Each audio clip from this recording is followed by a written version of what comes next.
Good morning, ladies and gentlemen, shareholders. Thank you very much for coming to this general meeting today. Before we start the event, I would like to spend a few moments to talk about the reminder of the victims of the tragic aeroplane accident that took place in France a few days ago. I'd like to offer my condolences to the families. At the shareholders' meetings that is being held as part of the Shareholders' Day, our intention is to be more involved with you all, and at the same time we hope that we can go further into the knowledge of Iberdrola so that you know exactly what it is, your company. The Shareholders' Day is the end of the process of shareholders' participation in something that we have been working on for many years now. Very early this morning, several performances and activities have taken place, which haven't just meant that you have all got to know the business and institutional reality of Iberdrola, which has also allowed us to collect and gather your opinions related to the company. We would need also to increase the transparency of all the activities of our company to make you really feel you belong to the company. And we think this is part of this general meeting. You will see that there is a novel way of the way it is organized, and this is in line with the way that is indicated with the new corporate governance. On the one hand, together with the possibility that you can ask questions directly when we have the question session, we will also have the presence of the Director of Investor Relations, Mr. Ignacio Cuenca Arambari, who will transfer the consultations and comments that have been made. On the other hand, we have the possibility of seeing on the screens how the quorum is going. I would like to emphasize the fact that this year we have continued to progress on all the different medias available so that people can follow the general meeting by offering the presence of people who have certain limitations. And to do this, we have offered a nursery for the children, as some of you requested last year. Taking into account the accreditation and registration process has taken place normally, we are now going to begin this general meeting. I would like to say that the notary, Mr. José Antonio Sucio, is here, and he will be taking the minutes of this meeting. I would now like to give the floor to Mr. Julián Martínez Simancas, who is Secretary of the Board of Directors. Good morning, ladies and gentlemen, shareholders. The attendance figures that you have been able to see on the screens, we have a sufficient majority to hold this meeting. You will see the quorum at the end before the question session starts. I would like to say that a renowned audit company has ensured that we are complying with the rules for proxy voting and absentee voting. And without the final figures, this is in line with the Corporate Social Responsibility meeting and is part of the regulations. The President and Secretary of the meeting, who also have these positions in the Board of Directors, and the executives and the other board members are present. The announcement of the call and the documents that are approved by the Board of Directors and the information on the agreements that have previously been adopted by the Board and any modifications or improvements in the corporate governance documents, as well as all other documents that are recognized and required by the bylaws, have all been made available on the corporate webpage since the day the call date was published, and we consider that they have been read. On the other hand, and it's customary, we have adopted the necessary measures to fulfill the data protection laws and for the image in line with the recording on the audio-visual broadcasting of this meeting. As the Chairman has said, in order for the shareholders who are here and those who are absent to ask questions, and also those people who have already asked questions, along with any questions that shareholders would like to make today, the Director of Investor Relations will be using all the different communications channels for these these questions, and then during this meeting you can all contact him to ask these questions. As I said, this Director of Investor Relations is on the Shareholders Help Desk, and the questions can be answered or on an individual manner or group questions, and therefore we will not make any repetitions. Notwithstanding the foregoing, all those who would like to take the floor should give their name to the shareholder desk, and if the shareholders would like their interventions to be taken literally, they should hand them in to the notary. The share capital with voting rights, which is required by the law and bylaws, is sufficient to be able to deal with the items on the agenda in the first call. I would like to inform you that the Board of Directors have agreed to pay their premium for the shares not included on the list of attendants, as they have joined after the meeting has started or for other reasons that are beyond our control. But they will be taking all this into account. Now, I would like to give the floor to Francisco Martino Córcoles, who is a Director of Business, who will offer us the evolution of the business. Good morning. For me, it is a great satisfaction to be able to be here today to give you the information about the performance of the business throughout the last fiscal year. I will start by describing the industry's situation and explain our actions in different countries where we are present. Firstly, I would like to highlight the evolution of the demand, which is very weak in Europe, but with moderate but positive growth in the US, Mexico, and Brazil.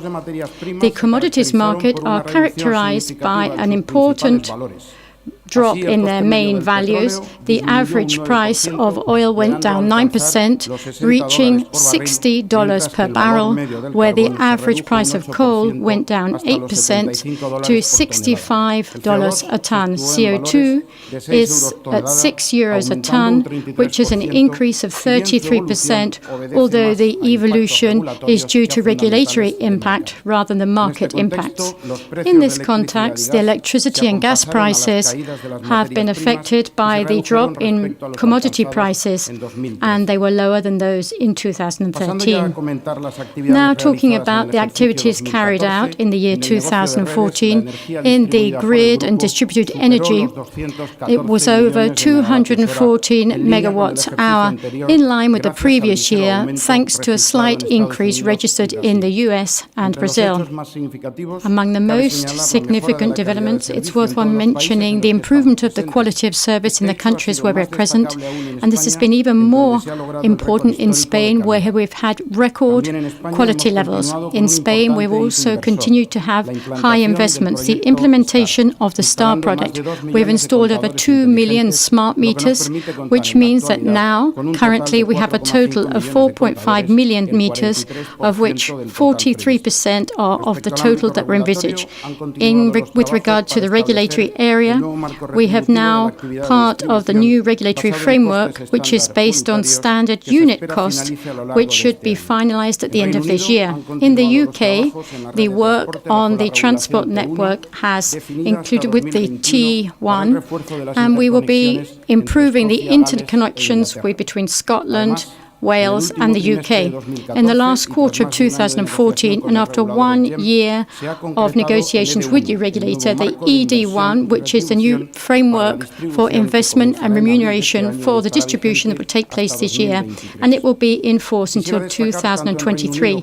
In the UK and the US, I want to highlight the effort in improving the quality of service in our customers.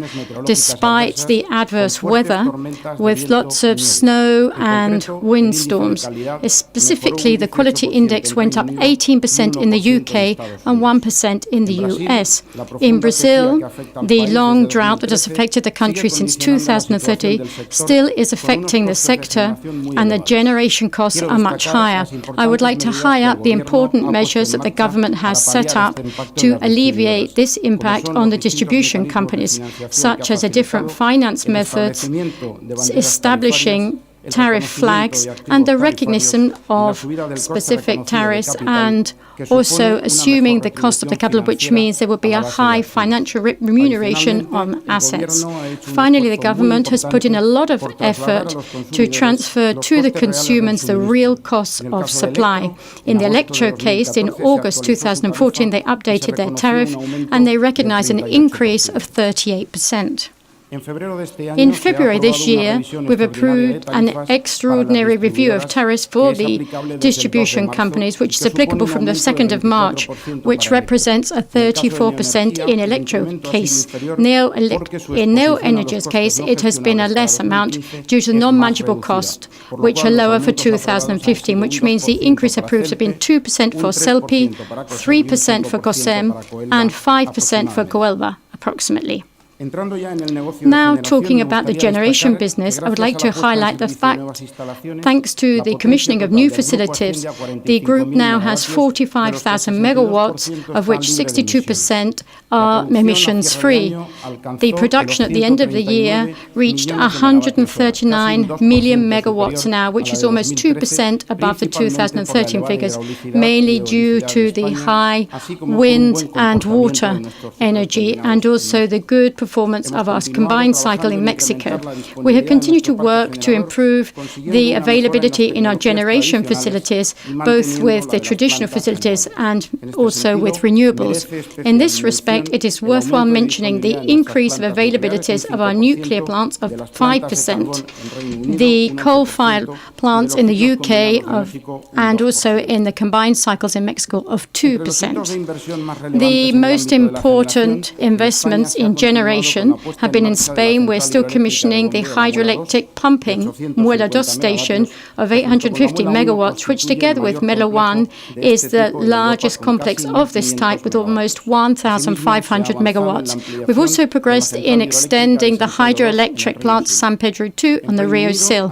In the UK, as in Spain, we're adapting our generation park to a more efficient mix and emissions-free by replacing obsolete carbon-fired plants to combined cycle and wind power, both onshore and offshore.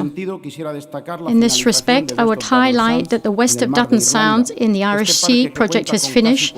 It has almost 400 megawatts, and it has been a real milestone for investment for the company. Apart from being the first offshore farm, it has been finished and commissioned before the scheduled date, which means that we've been able to increase the production in 2014 by 15% with regard to the figure estimated. Also, work has started to build in the Baltic Sea in Germany, Wikinger, our second offshore wind farm, which has got 350 megawatts, and it is envisaged to come into effect in 2017. In the UK, in the country where we're going to close a lot of obsolete plants, the government has set up capacity auction to be able to have sufficient backup plants in the systems, which means that efficient plants will be able to maintain their availability by incentivizing new gas-fired plants when necessary for supply. In December 2014, they held the first auction, and all the plants that participated by Iberdrola, they have been awarded contracts from October 2017 to 2000, which means a yearly income of almost 50 million euros for this concept. In the US, we have finished the building of the Buffin farm, which is 200 megawatts, which means our renewable capacity installed in the US is now 5,700 megawatts, and we are now the second most important wind operator. In Mexico, the main growth is from thermal generation, and we carried out several important investment projects. At the end of 2014, we have increased the Enatec power, and also we have finished the Altamira 3 and 4 combined cycles due to the efficiency improvements in the combustion system of this facility. In addition, we've started to build new projects that will be commissioned in 2016.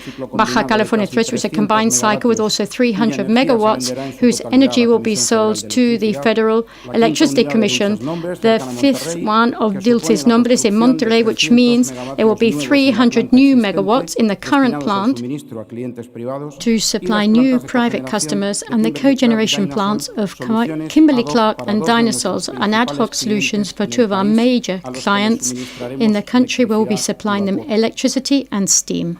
In renewables, we have continued with the building of new wind farms of Pueblo and Los Arbolitos, which will be commissioned this year.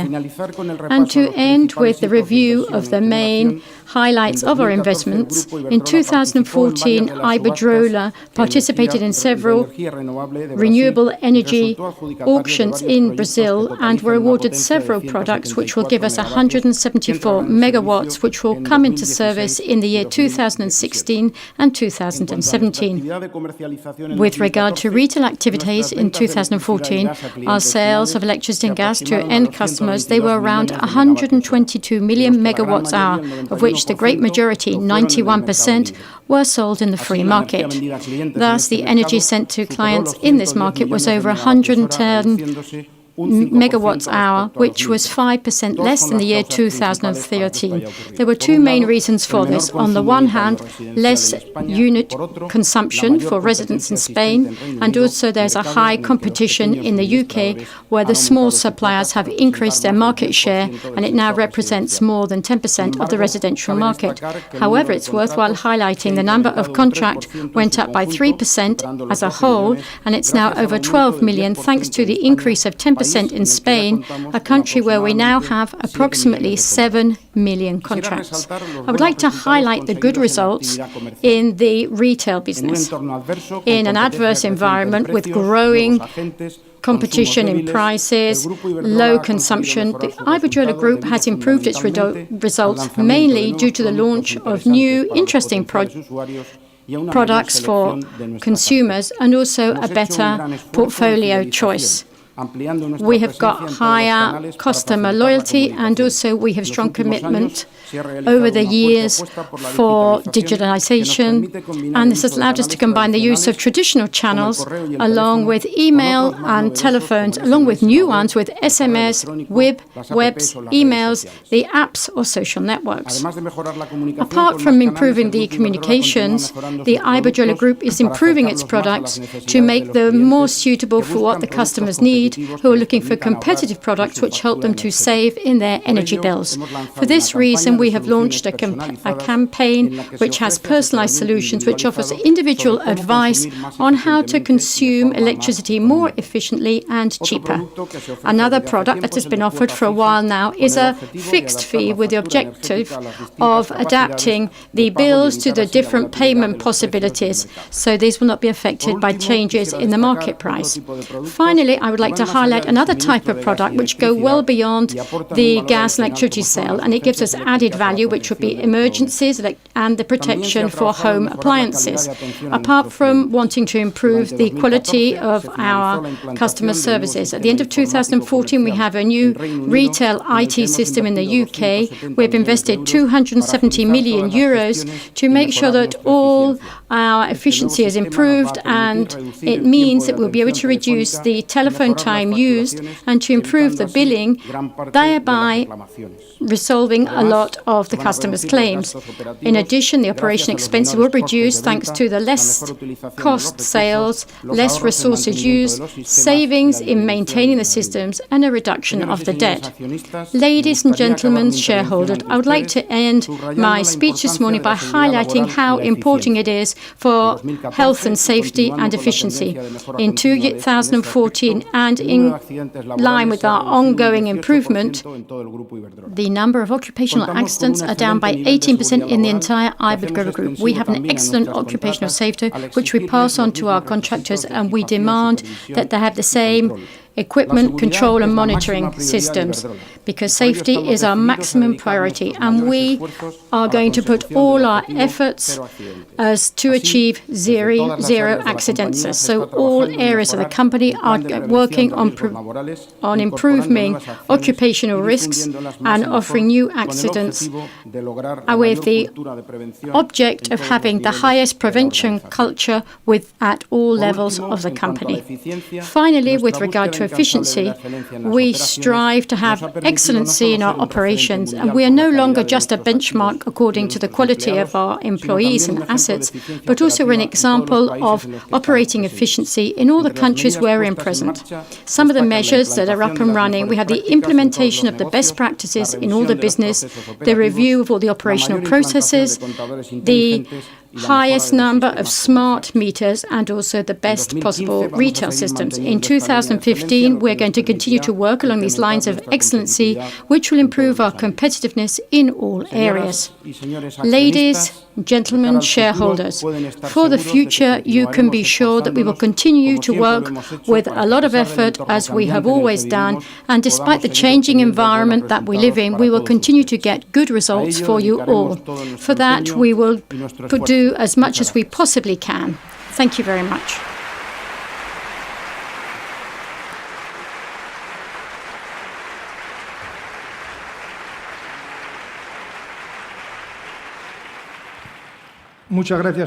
Thank you very much, Paco. Now, I would like to give the floor to the CFO, José Sáenz Armada, and he will be talking about our results and the financial situation of the company. Good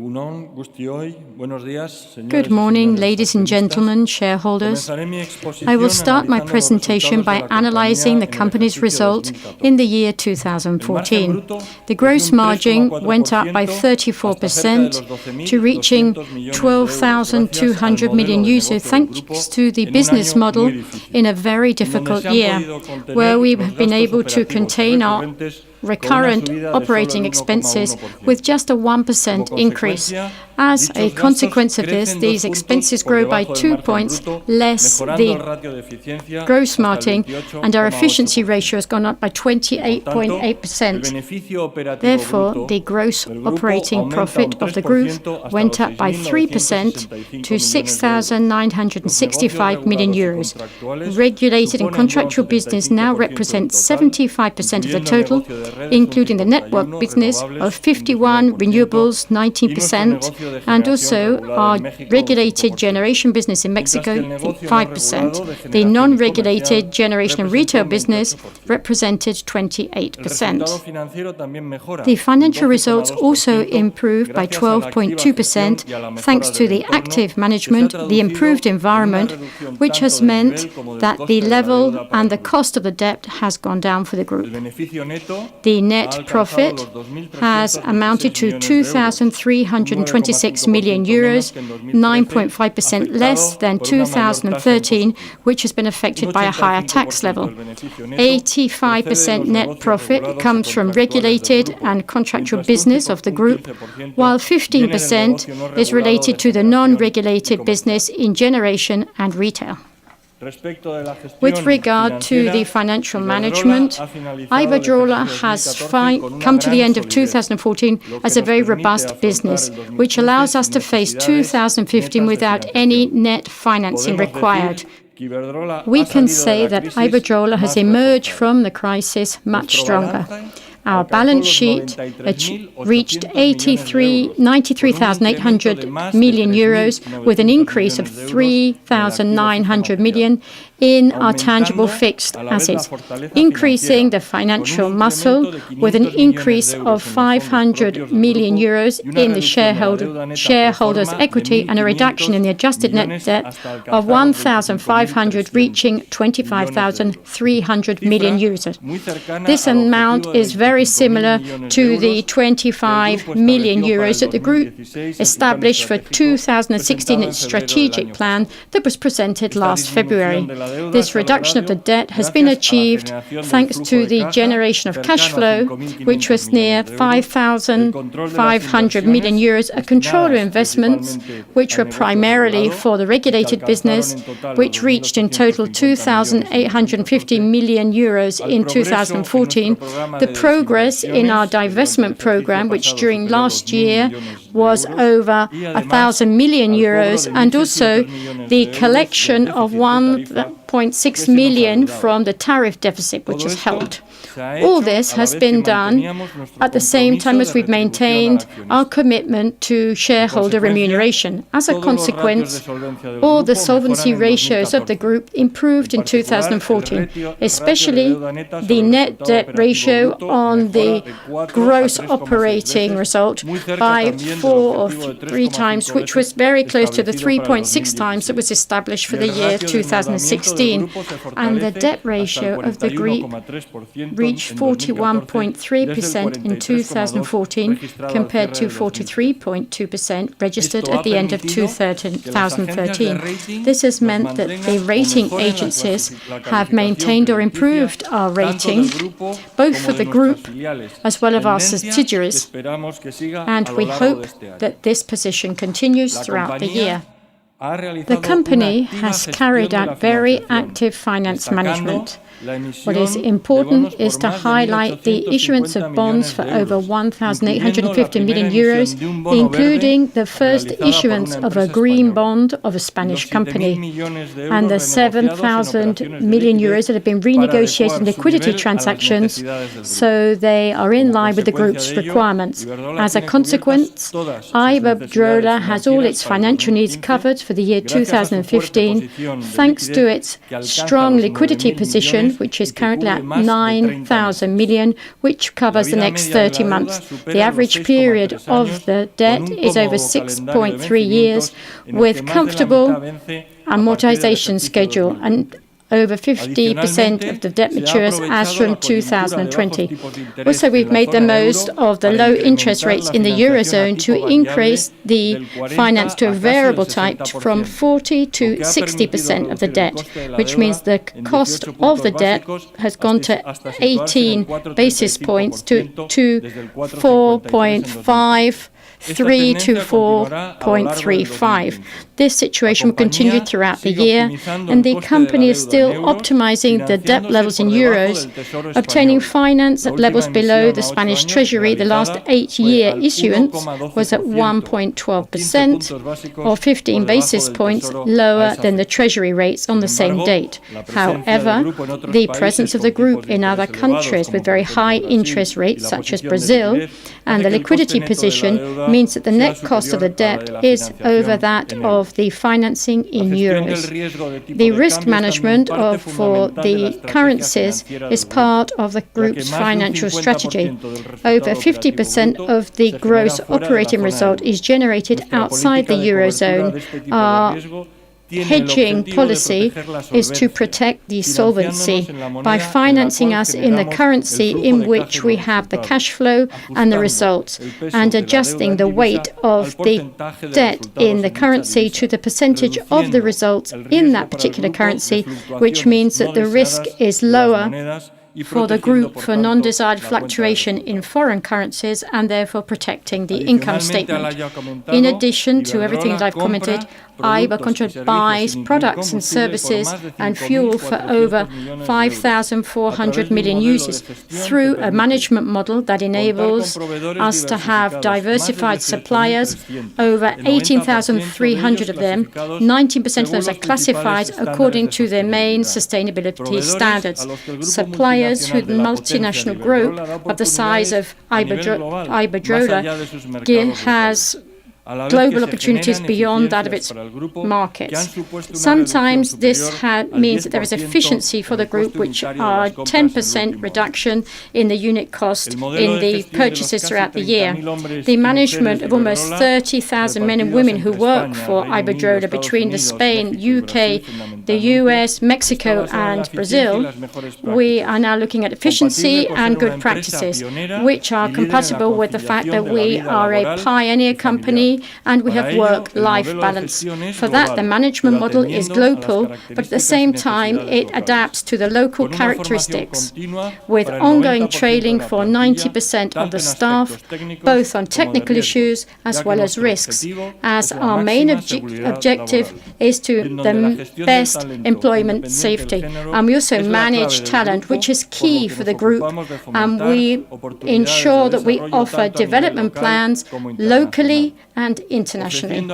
We also offer stable and quality employment, as 98% of our contracts are permanent contracts. The global model of systems in our group support the business, allowing us to fulfill the requirements of the regulators in each country by improving the quality of services, standardizations of efficiency, and developing new technologies. The main projects for systems to date are concentrated on all those that are related to the deployment of smart meters, maintenance and management of works, regulatory reporting, and customer management. Also, the corporate functions have common processes that offer services worldwide, which means we can generate efficiency.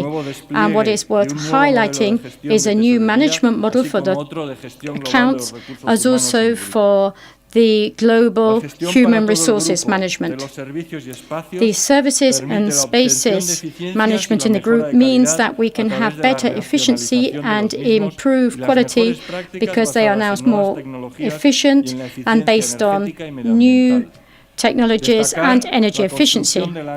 We would like to highlight the building of the new headquarters of Scottish Power in Glasgow, which means different buildings will now be in one efficient model, and also in the San Agustín de Guadalix campus, which means training will be offered in one single place for all the company employees. To conclude, the active management of our finance means that it improves the financial costs. The optimizing of our resources to ensure that they are better used, this means that we will have levers to improve the results for this year and for future years, and we will dedicate all our effort to this. Thank you very much.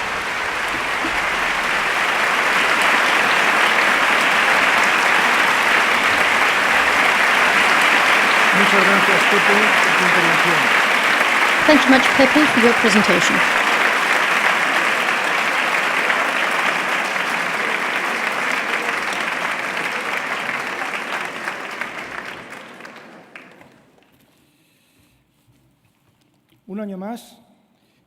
Here, yet another year, I am satisfied to be here to talk to you at this general meeting that is being held in the Bilbao Palacio Euskalduna, which coincides with Shareholders Day. I'm doing it with the same enthusiasm I did for the first time, having seen this great transformation that our company has experienced for the last few years to be converted into what it is today, one of the main utilities in the world. Our recent history is a history of growth and anticipation, which means that over the last decade, our international expansion has registered record highs. Our assets have multiplied by almost 4, our revenues are up by over 3, we have doubled our results, and at the same time, our shareholder remuneration has multiplied by over 2.5 for all you, dear shareholders. And we've also done this maintaining our financial strength, because the strength of the business projects and the management of them are done in difficult times. And the strength of this company has been obvious over the last few years when, despite the complex environment, we have been able to present ourselves with the satisfaction of achieving our goals and our commitment to offer you a sustained and sustainable remuneration.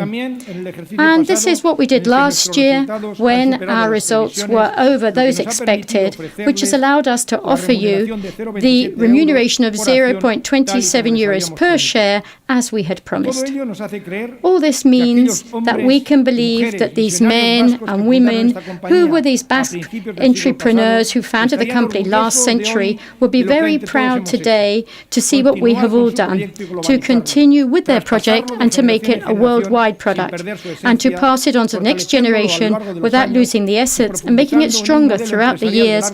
And now we have a long-term business model which is able not just of maintaining or managing to achieve financial results, progress and welfare through the promotion of the business factors with purchases, job creation, and to provide quality electricity supply at the same time as protecting the environment. Throughout 2014, the economic situation has improved in our markets, with growth levels that are over 2%, and employment levels have never been reached in the UK, the US, and Mexico. Brazil has undergone a slight stagnation, and their growth was only 0.1%. In Spain, as I said a few years ago to this same meeting, our economy started to grow in the second half of 2013 and in a consolidated manner in 2014 until we registered growth of 1.4% at the end of last year. And for this year, we estimate that the majority of the institutions say that the growth will be near 3%. This is thanks to the effort of all the workers, entrepreneurs, and the structural reforms that have been carried out. Spain today is growing and creating employment. It is now seen as a country that fulfills its commitments, and the markets and the international organization consider Spain an example of recovery and a good destination for tourism. This year, in some of the countries where we are present, they are going to be part of different election processes, and this has caused a lot of uncertainty, and the financial markets think that there will be stable governments which will allow continuity and attracting the investment needed to be able to continue along this economic growth path which is generating employment. As a consequence of the global economic growth, the world will need better and more electricity in the future. According to the International Energy Agency, over the next 20 years, they think that the consumption of electricity will go up by 80%, promoted not just by more efficiency of this type of energy, but also because the service will be applied to the 1,300 million people who have no electricity in the world, which will require investments of $20 billion. This scenario offers great opportunities for the future of our industry because they have the necessary resources and the right technology to cover this increase in demand in a safe, sustainable, and competitive manner. In this respect, the World Economic Forum at Davos, that I'm the chairman of, have carried out a study on the future of electricity, and it establishes the conditions so that these investments will be attractive and they will be carried out, such as the legislators should create regulatory frameworks which are predictable and stable. The regulators should offer clear signs to the markets and to reduce to the minimum the interventionism, and they should create a balanced playing field. Also, we need frameworks to support more economic effort in innovation. A good example of this is the energy reform that was carried out in Mexico by the President Peña Nieto, who said he would guarantee a more sustainable and efficient supply so that he would attract investments to the sector and also that there would be more commercialization of electricity. In Brazil, there is a new regulatory framework which is mitigating the impact of the drought and which has caused the increased costs for the distribution company supplies. In the USA, the new investment framework has been approved for investors and remuneration in transport and distribution in Maine, and they will now start for the frameworks that will be applied in 2016 in the New York state. In addition, with regard to renewables, the regulatory framework, the so-called PTCs in Spanish, are valid to the end of 2016. In the UK, the new investment and remuneration agreements approved by the Transport transport and distribution networks offer stability for this activity until the year 2023. On the other hand, as part of the electricity reforms to promote investment and new capacity with low emissions, in February, the first contract auctions took place for long-term for the installation of renewables in the UK, and which East Anglia ONE project, which I will talk about later, was awarded the project. Likewise, in December, the first capacity auction took place, which incentivized the availability of the power plants, and all our operating plants that took part were also awarded capacity. In Spain, in December, the tariff deficit was paid to the year 2013, and with a set of tax and regulatory measures adopted by the government since 2012, we hope now that in the future this structural deficit will no longer come to an end. The European Union have converted energy into a priority on the agenda of the EU. The new Commission has unified energy and climate into one single department, and Don Miguel Arias-Cañete is the head of this, and he has created a vice presidency for the Energy Union to ensure that we can get a safety for supply and a sustainable future. The European Union has made its first steps to accept its commitments to reduce the greenhouse gas effects to up until 2030 compared to the levels at 1990. To do this, the emission rights trade is going to be strengthened, and also a stability mechanism is going to be set up for the rights market, so the price of CO2 has the right level, which will incentivize the technology change to achieve the emissions reductions objectives.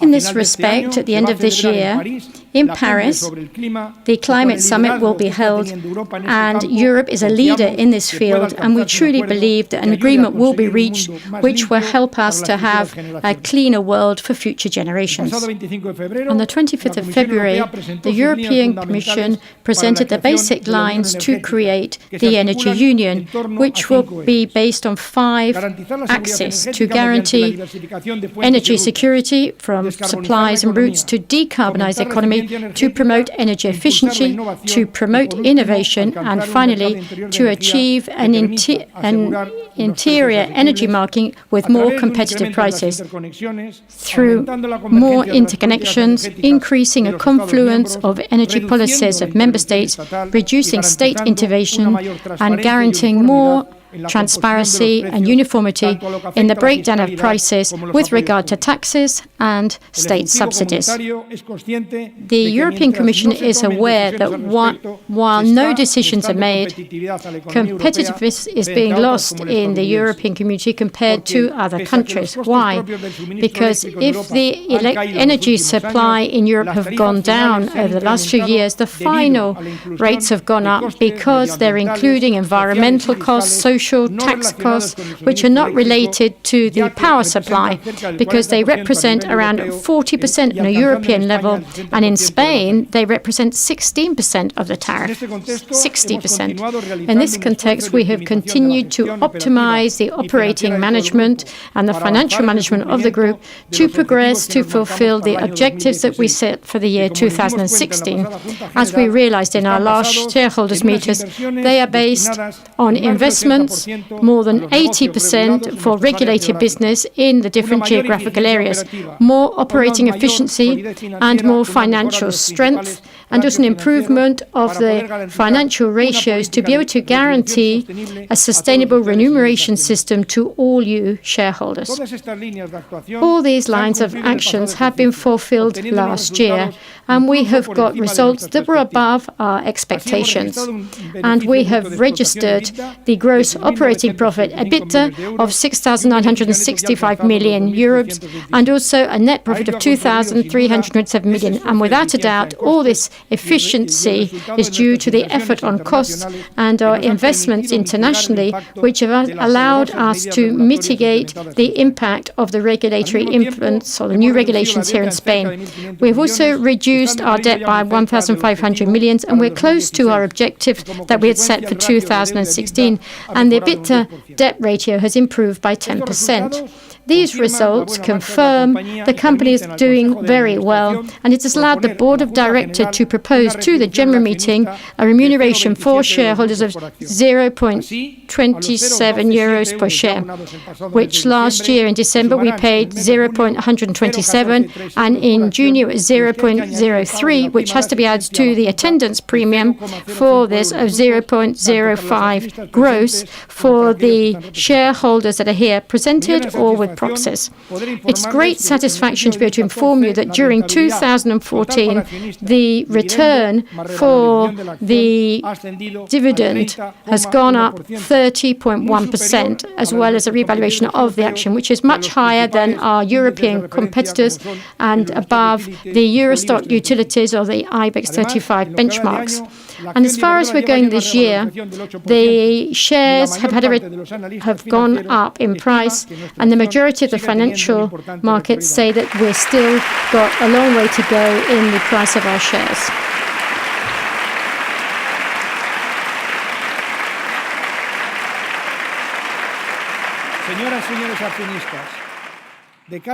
Ladies and gentlemen, shareholders, we think that in the future we're going to expand our activity and concentrate our investments in countries where there is growth opportunities and with stable and predictable frameworks for legislation. In the UK, we'll invest in electricity networks, having agreed with the regulator the framework for the transport and distribution of high voltage, which will represent 8,300 million euros until the year 2023.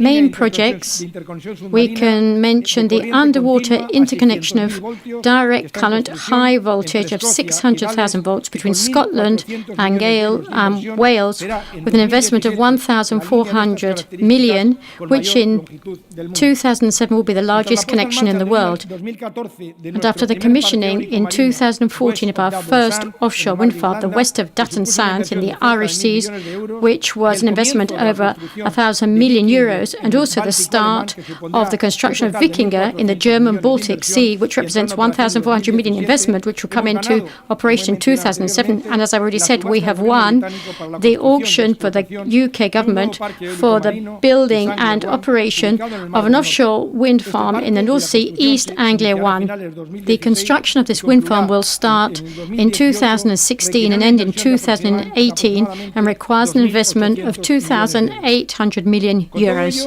With all this, the group then will have installed capacity of around 1,000 megawatts. In Mexico, we're making the opportunities of growth from the new energy reform, and we're progressing to build 2 combined cycle and new cogeneration plants. And also we're negotiating a third one. In this country, where we already have several wind farms, we also have 2 being built, and we have a portfolio of projects of around 900 megawatts, which will come into service throughout the year. All these investments are around 1,000 million euros.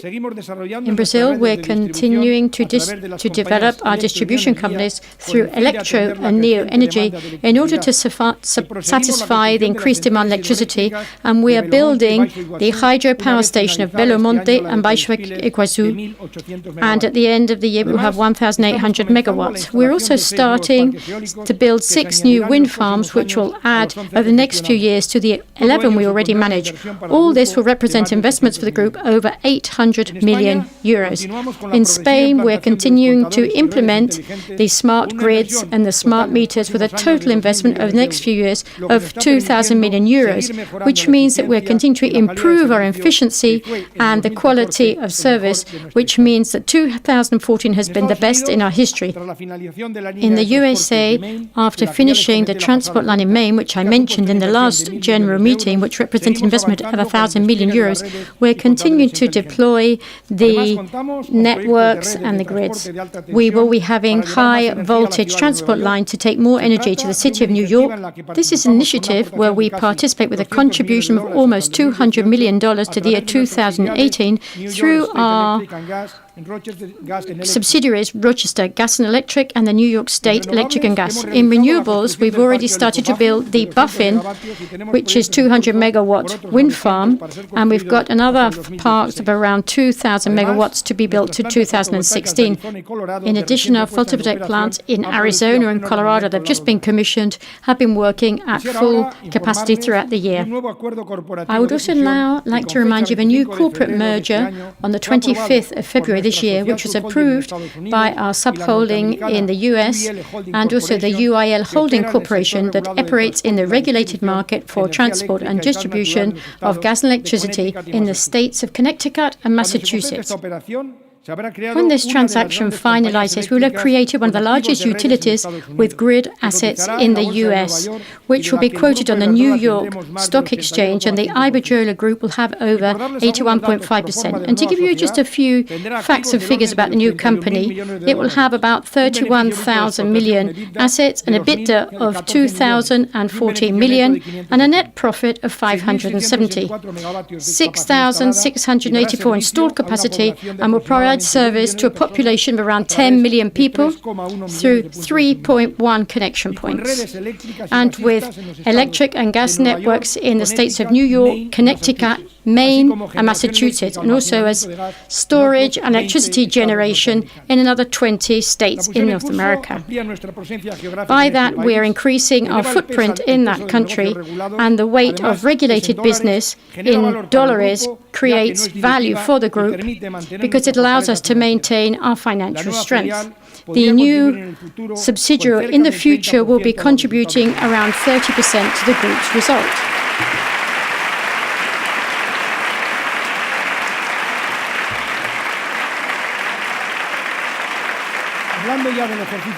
Now talking about this year, the best environmental conditioning and all our operation and financial efforts, and also the good performance of the projects, this means that we are very optimistic that in this first quarter. And if our expectations come off, we expect that both the EBITDA and the net profit will be higher than last year's. And so therefore we will continue to maintain our remuneration for shareholders at least 0.27 euros per share.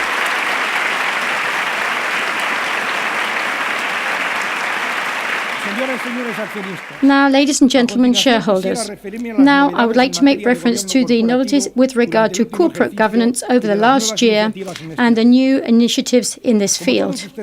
As you all know, the promotion of corporate governance has and is still a hallmark of our group. The board of directors is still very involved in its development and permanent improvement, as well as its adaptation to the best international practices.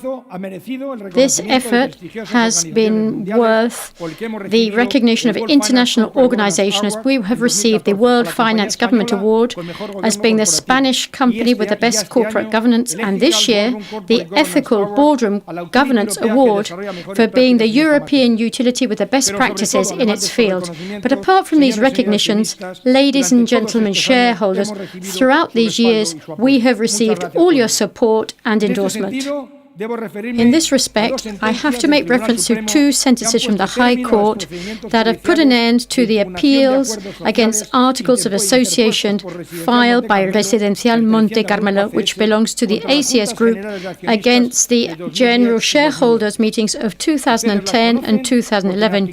You know these because when we apply the maximum transparency principle, they were communicated immediately, and the pronouncements, which left without effect only 4 of the 66 amendments to the bylaws in the meeting in 2011, dismissing all the plaintiffs' pretensions with regard to the general meeting of 2010, and they were then included in the bylaws and the general meeting regulations published on the web, as well as taking into account the reform that is being presented today by this general meeting.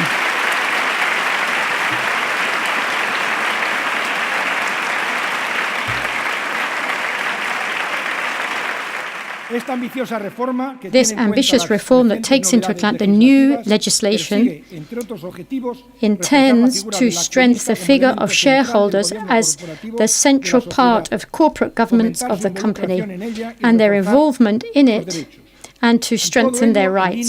All this in line with the policy to get the company shareholders involved, approved by the board in February this year, after carrying out an analysis by a work commission made up by representatives of the company, important European shareholder associations, and experienced and qualified professionals in corporate governance, which will represent a milestone in the development of relationship between Iberdrola and shareholders. These activities reflect our view of the company's interest to include the principles of sustainability and also the company's intention to create long-term value for all shareholders, considering all our other stakeholders that are related to the business and the different institutions, the employees and the communities where they work.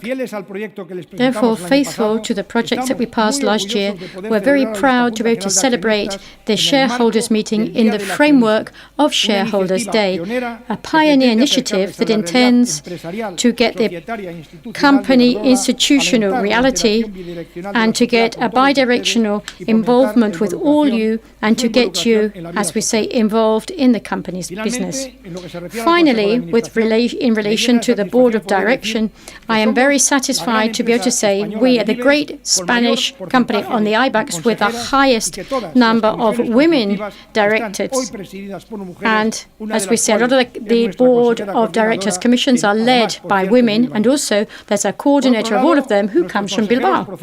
Furthermore, our directors are of 7 different nationalities, and 80% of them are independent directors. All this constant work and have corporate governance, which is avant-garde, means that today that we can prove that we fulfill all the recommendations of good governance for listed companies, which were applied in the year 2014, with just 2 exceptions, which are related to the limitations of voting rights, to understand that it is the best way to protect you all, the shareholders, in the case of investors who want to take over the control of the company without presenting a takeover bid for the entire share capital.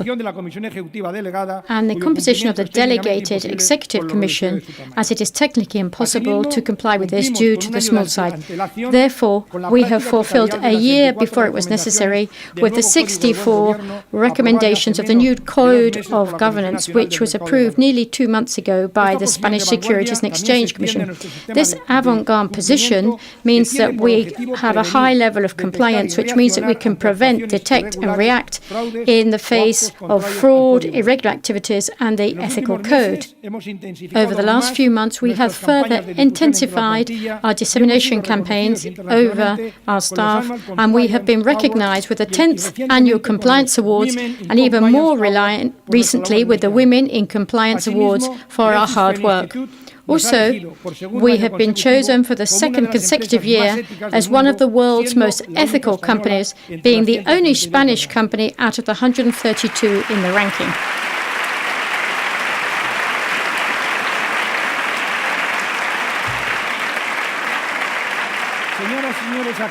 Ladies and gentlemen shareholders, today, more than ever, Iberdrola is at the service of society, general interest and the real needs of people. We are totally committed to the society of today. For this reason, we maximize our economic and social contribution to the communities where we are present. And we do it by investing around 300 million euros a year. We make purchases per year above 5,400 million euros, and we get them from over 18,000 suppliers. We're improving the quality of service, and we're offering innovative solutions to our companies. We offer over 350,000 jobs worldwide, according to a recent report by a Danish economic institute. We also pay over 5,500 million in tax to the state, either directly by us or by third parties. And our own tax paid is around half of our pre-tax profits. In addition, according to the estimations by the institute I just said, our activity generates another 5,000 million indirectly or induced. So over 10,000 million euros have been paid in taxes worldwide. Our main asset, which is our human capital of the world, where we spend over 40 hours a year in training per person, we have carried out 2,300 internal promotions, and we've promoted international mobility of 200 people. thus being able to exchange experience and knowledge among employees. We also multiplied by 4 the number of women on our workforce, many of which are executives, and also we have specific plans for them. Likewise, we have multiplied by 4 the number of degree holders, which has allowed us to make our human team younger, and we've promoted certain life-work measures, of which we have received awards like a highly responsible family company. Also, the results of the last survey on the climate or atmosphere at work, we were awarded with the fact that people are very proud to work for the company, and also people were very satisfied to work for us, and it was considered to be a good company to work for. Iberdrola is supporting the future of the new generations for their education and professional development. Last year we hired 1,800 new people, and also we got 700 people in work practice experience. We're continuing with our scholarship program for postgrad and doctorate courses, both for Spanish and international students, and in 2015 there will be 400 people receiving these scholarships.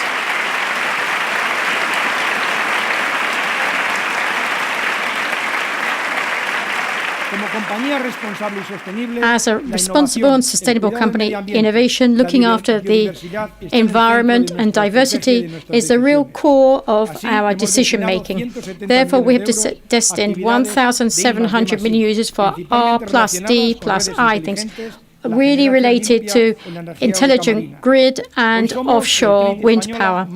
We are the most innovative Spanish company, according to the European Commission. We have continued to protect the environment and to contribute to the fight against climate change, with almost now 2/3 of our installed capacity does not give off any emissions.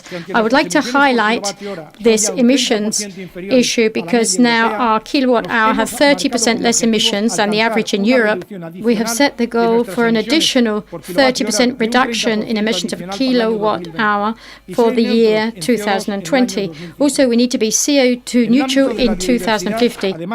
In the field of biodiversity and to reduce the impact of certain facilities, we have participated in initiatives like the Life Protection Programme for the Cantabria grouse, the protection for the Trossachs Park, and also a programme for the Rio Hudson in the USA. On the other hand, we have continued to support art and culture through several different activities, among which the most important are the Atlantic Romantic Plan for the restoring of 16 churches, both in Spain and Portugal. Also to support the Philharmonic Orchestra in Binghamton, US, to sponsor the National Theatre in Scotland, and also for our corporate art collection, which was awarded a prize by the Arco Foundation, and a selection of these works you were able to see in Bilbao last year, and currently they're on exhibition in Madrid after having been to Valladolid. When we're talking about social work, in Spain we've got a program for social aids, which we have improved the quality of life of 80,000 people who are living in situations that are very vulnerable. We also sponsor the Spanish Paralympic sailing team. In the US, we also take part of the Food Backpack Distribution Award, and also we are also collaborating with Duke of Edinburgh Award to employ young people. Also, we form part of the School of Electricians for children in risk of exclusion, and also in Mexico we help to refurbish schools. And we're very proud also about the 1,300 employees of the group have taken part of the International Volunteering Plan, and they have participated, sacrificing their holidays and their free time thanks to this very supportive attitude of these employees and the resources that have been provided by the company. They have directly and indirectly offered help to 500,000 people. I would also like to point out that in 2014 we have got the program Electricity for All, which objective is to promote access to electricity to developing countries. Within the framework of this program, we've set up different initiatives in Brazil, Rwanda, and Ethiopia. This view of the company and also Iberdrola's support for sustainability means that we are now benchmark in the FTSE4Good, the Dow Jones Sustainability Indices, the Climate Disclosure Leader, and also the Corporate Responsible Prime. And in 2014, we were given the prestigious International Prize for Responsible Capitalist in 2014, which I had the honour of collecting in the UK from the hand of the head of the House of Commons, William Hague. This recognition is also in addition to the Order of the British Empire, which I was given last year by Her Majesty the Queen Elizabeth II.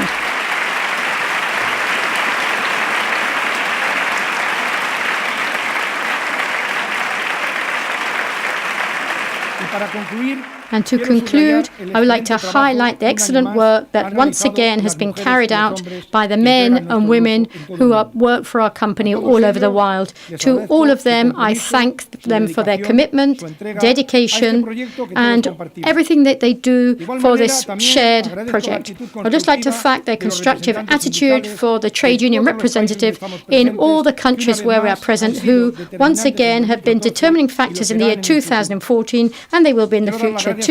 I would also like to thank all the management committee, because without their dedication and work, we would not have been able to present the results that we have presented today in the shareholders meeting. And of course, I personally am very thankful each and every one of the members of the board of directors for their help, constant support, and for the work they do in the different committees which they are members of, and they're essential for the company. I also would like to give them sincere thanks, and very especially to Julio de Miguel and Sebastián, who have left the board this year after carrying out very good work for over 10 years, and they have been very worthy members of the company and helped to develop the company. I would now like to mention the new members, which is Manuel Moreo and the North American Jose Wilfredo Fernandez, who I'm sure will contribute a lot to the company from their experience and dedication. Ladies and gentlemen, shareholders, as you've been able to see, Iberdrola is a very sound company based on values like transparency, ethics, integrity, responsibility, and true effort. The company is very modern, open, and it dialogues with everyone, and we have talents all over the world, and we carry out integration with companies in a very friendly manner. We like to support employment for dedication for the youngest people, and where women can find a great professional future. A company that is very committed to the different disadvantaged people, and we try to have them integrated socially, and we promote the creativity and innovation to respond to the complex challenges of our industry, to protect the environment and biodiversity, so that our children and grandchildren can enjoy this world just like we do. And above all else, people are very important. We offer service to over 100,000 million, and also we've got over 350 employees in the country, our 18,000 suppliers, and of course, all of you, our shareholders, over 600,000 worldwide, for whom, year after year, we are creating sustainable value. So these are the main hallmarks of Iberdrola, your company, the company that belongs to all of you, your families, and we all feel very proud of the company where we dedicate our efforts and all our expectations with passion, and we have very solid links to the company. Your support, shareholders, give us the energy necessary to continue to progress, to continue to build up a competitive and sustainable energy world, and also to continue to create value for you all, well aware of the role we have as a player in the social and economic development. Because we're just not happy with what we've already done. We want to go well beyond that. We have a successful project, and we're going to continue to develop it and share it with all of you. Thank you very much for your attention.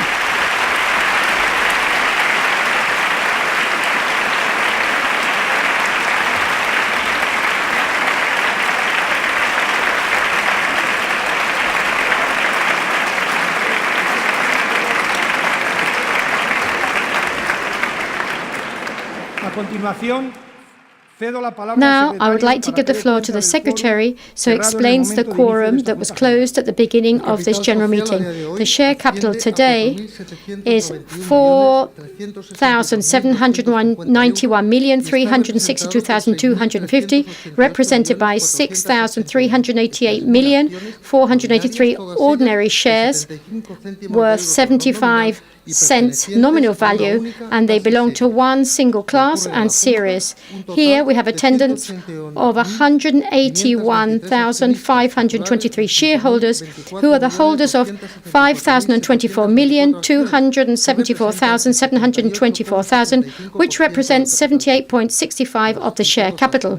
Of these shareholders present, there is a total of 13,675 who are holders of 1,318,252,511 shares, which represents 21.61% of the share capital. And also represented, we have a total of 167,848 who are holders of 3,644 million and 22,213 shares, which represent 57.4% of the share capital. The treasury shares, which amount to 148,100,000 shares, equivalent to 2.32% of the share capital, have been used to calculate the percentage necessary to adopt agreement as stipulated by law. But the voting rights of these shares is suspended. So therefore we confirm that we have a quorum in its first call to deal with all the issues that are on the agenda. I would now like to give the floor to the notary. According to Article 101 of the regulation of the Mercantile Register, I have to offer the following question to this assembly. Does any shareholder like to make a reservation or protest on anything related to the number of shareholders present and the share capital represented? Okay, now we would like to open the time for interventions. I would now like to give the floor to Ignacio Cuenca Arambide, so he gives us the questions and the reflections that have been presented by the shareholders. Good morning, ladies and gentlemen shareholders. Now let's read the issues or questions that we have received through the normal contact medium. Our webpage, the online shareholders channel, and also through the numerous meetings that we have with institutions for mutual funds, pension funds, or other different funds like corporate social responsibility funds. I would also like to say, to avoid repetitions, we have grouped the questions by subject and in turn in the order of importance, because there's a lot of issues that they are dealing with. I would also like to indicate that my intervention doesn't modify or change the rights for the time for questions that will take place after my intervention. I would now like to go to the first block. Should we say these are the star questions? And it would have to be related to the dividend, if it's sustainable over time, payment dates, etc. The second one, or the second block of questions, are related to the recent dates, which is the format of the Shareholders' Day that we've held today, and why we have changed it compared to the traditional shareholder meetings that have been held for years. The third block corresponds to our investments and our growth, and firstly, and based on the proposal for the merger with the UIL company in the United States, they want to know if we have changed our geographical focus. Are we now expanding? Where are we going to expand in the future? There are questions related to Mexico, the opportunities that the energy reform that is being applied in Mexico, and also why the success of Iberdrola at the beginning of this century in that particular Latin American country. The fifth block of questions refer to our objectives, our strategic plan. The plan 2014-2016, and specifically, how are we fulfilling on the objectives that were presented last year for 2016? The next block is related to the new electrical technologies. And here I would like to say that this question is a lot of information in it, because it was done by a North American fund manager who is based in Boston, and it's a very important question. How much electricity would be necessary to produce to satisfy the electricity demand if all the vehicles in the world became electric vehicles? When I asked me, I'm afraid I wasn't able to answer that one. Now, the questions on the industry, the future of our industry. Where's it going? Where are the utilities going over the next decade, especially in Europe? And the last block is from our shareholders related to the fact certain biased on certain news that they are not in agreement with, for the confirmation that big companies don't pay taxes in Spain. But in your intervention, you did mention the taxes paid. They asked us, how much does Iberdrola pay for all the different taxes in Spain? In addition, that would be the questions I have, but I've also received from Mr. Valeriano Alvarez Lopez, who comes from León and lives in Bilbao and has been living here for over 50 years. He's got a couple of questions. He calls himself a small shareholder. I would like to say to Mr. Valeriano, we don't have either big, medium or large shareholders. We just call all of them shareholders. In that respect, and as a shareholder, Don Valeriano asks, first of all, if it's possible for shareholders to enjoy a reduction in their electricity bill, and as an employment policy, if they would give priority to families of shareholders for working at the company. And with that is the end of my intervention. Thank you very much, shareholders, for the questions that have just been asked, and I'm going to try and ask now. Those that haven't been answered or can't be answered at the moment, we will be answered in writing in the time limit established by law. First of all, I've been asked about dividends. Well, for us, dividends are absolutely priority. They've always been a priority for many years now, and to pay a dividend that is sustained and sustainable over time, I believe, and I can say this, is what has happened in the past, this is what we're doing in the present, and this is what we were doing in the future. I believe that you can trust us that your savings in Iberdrola will be providing dividends in the future. And also, as I said this morning, we have a model. This model allows us to have the certain predictability in this company, which is your company. Our idea, our policy is, as I said this morning, to have the lowest of 0.27, and we would think between 65 and 75% of the profits we generate should be paid out in dividends, and I hope that we can continue to do this in the future. The second issue that was asked about the shareholders' day. Why do we have the Shareholders' Day? Well, we have been talking for the last few months and last few years about our desire to have more involvement from the shareholders and more participations. And one of the reasons for this attendance bonus is so that you come and you have the opportunity to show us give us your ideas, and these hundreds of thousands of shareholders, the private ones, that we never have the opportunity to know throughout the year. For this very reason, we have created platforms like the Hola for shareholders and all these different platforms so that the Shareholders Club can have this interaction with the company. We normally have meetings with institutional investors. This happens once a year, and we call it Investors' Day, but we have one-to-one meetings with frequently. And we wanted to increase all these different interactions with shareholders, institutional shareholders, and we now want it with the individual ones. And this is the reason behind this new format. And I think it's a very good time because we really like to listen to what you say, your comments, and also, why not? Let's do it in a very nice fashion. We are a company that's done very well. We've got good results, and we're doing it in a sustainable manner. We've overcome a crisis, and as the financial director said, we have been able to overcome the crisis, and now we're still able to pay reasonable dividends. Last year, we had the record for the profitability for shareholders, and they were well above all other indexes. And this is the reason, and for this very reason, we want to be with you. And this is why we have set up this Shareholders' Day. Somebody asked something about areas of expansion. Well, I think that strategic decisions normally have certain repercussions. They don't tend to be immediate, they tend to be on the medium term.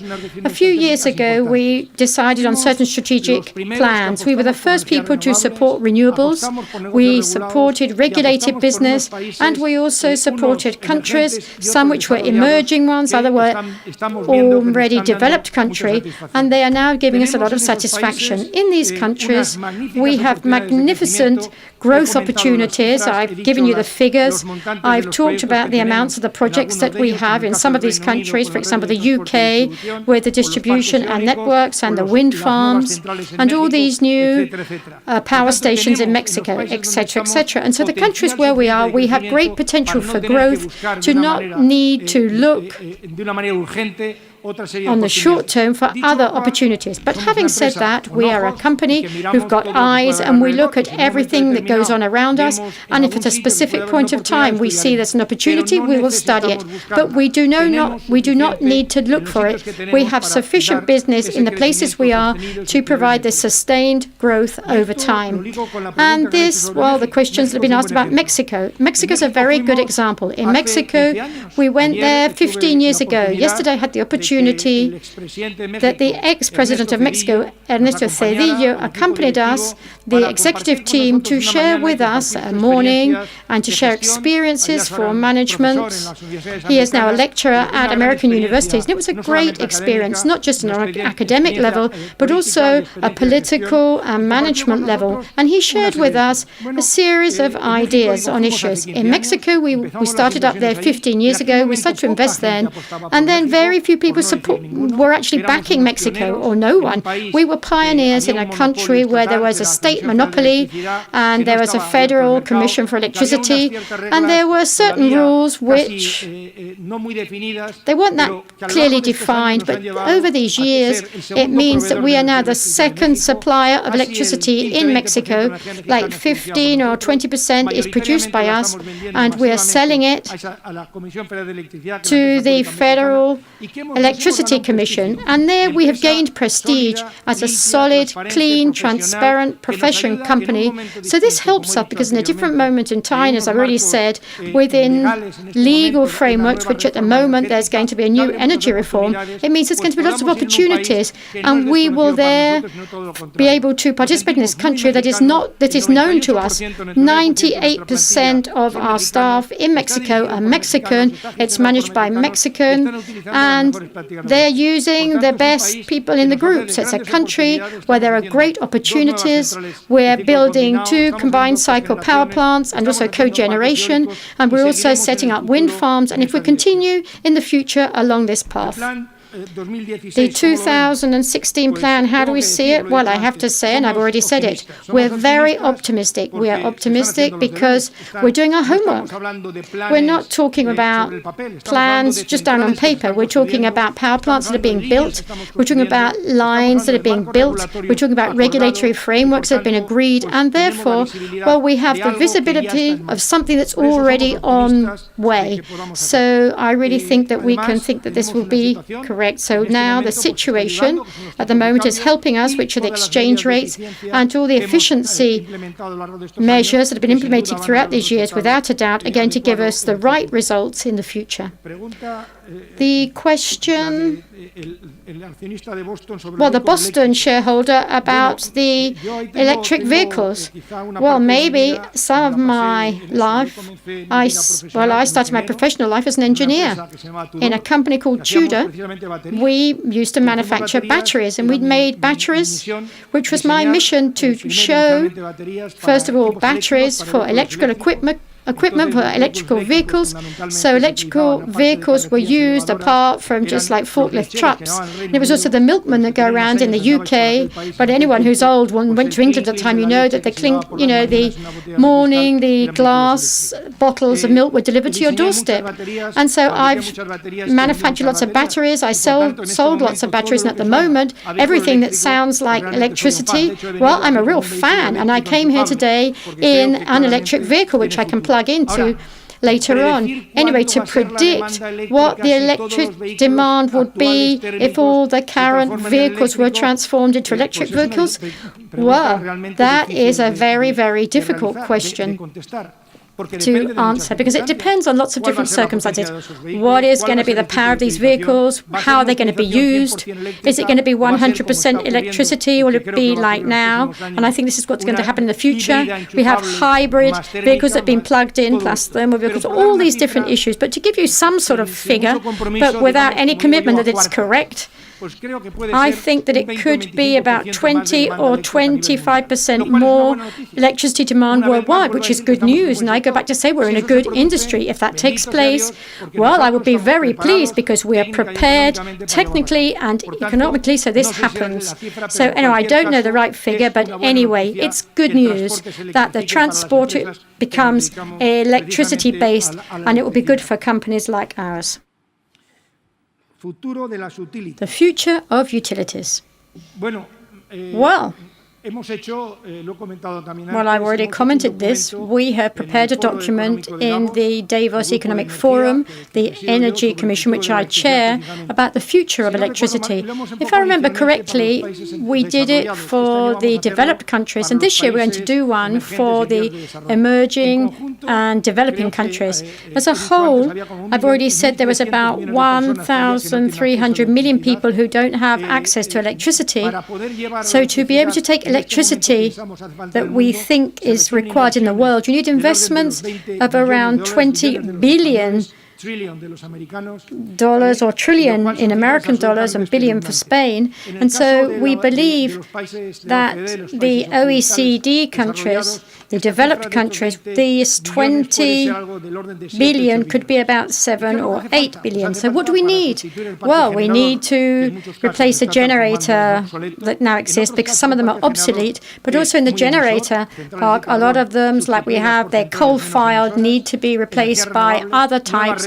We need renewables and new grids which have access to these renewable technologies. We need smart grids to be able to manage the demand in the case of the fact that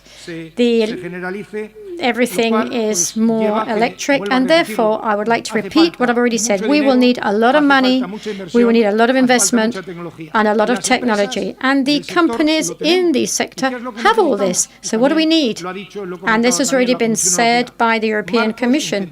We need frameworks that are incentivating. We want predictable and stable frameworks, and when we have all of that, we will be able to convince you, shareholders, that it really is worthwhile investing in that.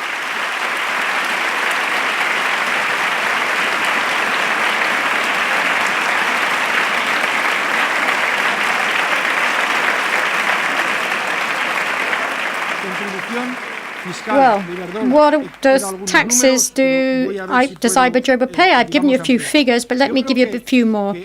I think that a company like Iberdrola, it is like a driving force for the company. Why? Because it doesn't just employ employment in the company, but it also employs people around us. We invest in R&D, so we are now managing the future of technology. As I say, 5,400 million purchases of goods and services, and not energy things. So it's just like transformers, cables, switches, turbines, any spare parts, any type of spare parts. And we said the aero generators, etc., etc. And then also, apart from all that, it's what we actually pay in taxes to the government. I think in Spain, I've got a few figures, but I'm not sure if they're correct or not. I think that last year we have paid in total, when I say contributed, which is a check, paid to the different treasuries. We pay to the Spanish Treasury, to the different Basque governments and the Navarre governments too. I think in total it's been about 3,200 million euros, of which around 1,300 and 1,300 and so have been paid on the general income that you get from your energy, i.e. from energy investments, which is 50% of the income generated pre-tax and any other charges. So we contribute considerably. And we have to do this because this is the contribution for everything that is being talked about society. We're doing what is necessary for society by paying taxes, your taxes, with your money, so that society is better and we can try and improve all the deficiencies that exist in the society around us. There was a question from Doña Julia.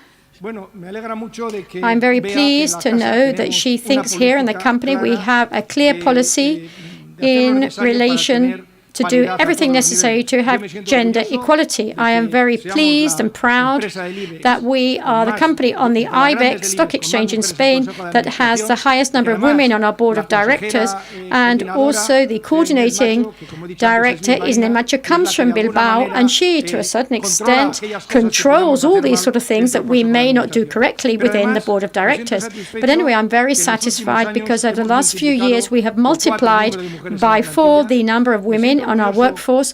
I'm also very proud because the number of executive women are growing. I could give you a few examples. Solange Ribeiro is here. She is the chair of our company in Brazil. Also, there is the chairman of Sarah Burns, who's from another power company. Sheila Dunker, who's also the human resources manager from Scotland, and she's going to be moved to the US. Anyway, etc., etc., etc. And they're all doing it very well. And we're doing everything necessary so that in the future this can continue to progress. And that is the policy of the company. I also have to say the scholarship holders, the 400 for masters and PhDs that are being financed by the company on an international level, a majority of them, and I probably think the most brilliant students, are women. Last year, when we, in an event when the Queen of Spain was, the majority of the scholarship holders were young, brilliant girls from different countries, and now they are carrying out their master's courses. There was another question. Well, Mr. Adolfo Latorre, I, of course, will interview you in Madrid. I will organize it. I will be delighted to meet you. And I think that all the other questions, Mr. Felipe Izquierdo, well, thank you very much for the cocktail. I really hope that we can see each other now. And thank you all very much.